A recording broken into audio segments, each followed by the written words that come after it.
Parents, we just told you about this one yesterday. Researchers are concerned about your teen's activity on Facebook, as I'm sure you are.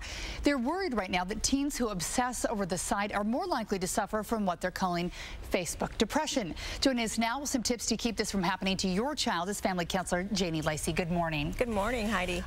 Good morning. I hadn't thought much about this until I started thinking, and I thought, you know, when you go to a Facebook page, most people put on their best pictures, their really happy moments when they're taking their kids to Disney World. You're putting your best foot forward, and so maybe your kids are only seeing the glamorous life of somebody else, and they don't see the everyday ongoings that are what everybody's normal life is, and they get a skewed picture of what life is, maybe. Facebook can have some benefits, especially for adolescents, because of that reason. They have an opportunity to connect with friends and family and see pictures, what people are doing, but sometimes it doesn't give the whole picture of what's really going on, so it can give the adolescent or the teenager a skewed view of what their friends and their families are doing, especially if they're not doing it. Then that's where it can trigger some things. So then they start to feel inadequate and then depressed. So how do you know that maybe they're spending too much time online and that they are becoming depressed because of what they're doing? Are there things that you can look out for? There are things that parents can look out for, especially if they're in tune with what's going on in their home. And one of the first things I always ask parents is if there's any type of obsessive behavior, if they're constantly talking about Facebook activity, are they comparing themselves to what's going on with their friends and family, if they're looking at it on the mobile device every chance they get at the dinner table. If there's a little bit too much activity, there's a time where parents should really start looking into what's really going on. So then, do you take the mobile device away? Because when it's there, you sort of want to look and see what's up. You've got some downtime and you're like, all right, nobody's talking to me. I'm going to see what everyone else is up to. I would not necessarily take it away, but you want to have some boundaries around that, especially if they are doing it at the dinner table. I mean, that's a time for families to connect. So really having some boundaries around it, not giving it to them in the evening because it can keep them up at night, and then they're losing sleep, and other things can happen during that time if they're not being monitored. I would assume it would also be the same kind of signs and symptoms you'd look for any other depression too, if maybe they're not keeping themselves up as well as they were, or other things.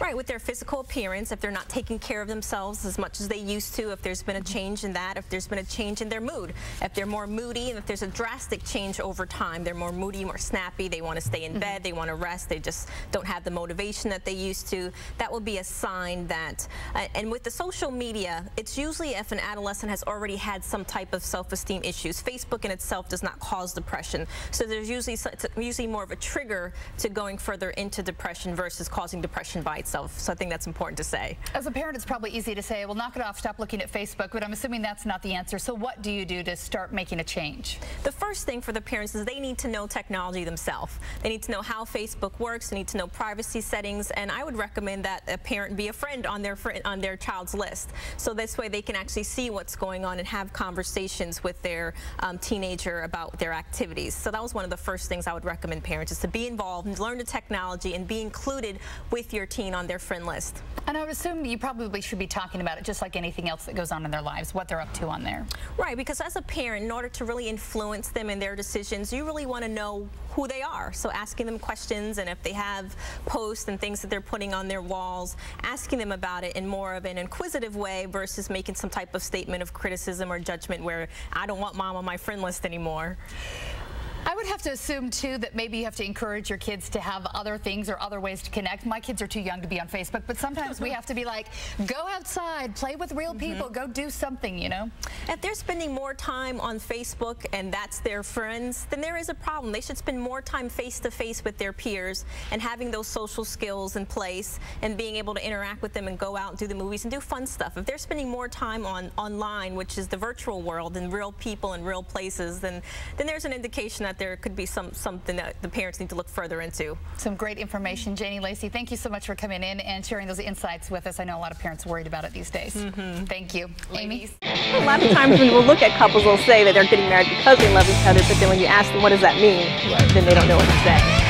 You have a detox period. You stop having the behavior, but then the other component is you have to learn to have a healthy sexual relationship. So when you think about how that shaped your life, look at how it's shaping the lives of our young people today.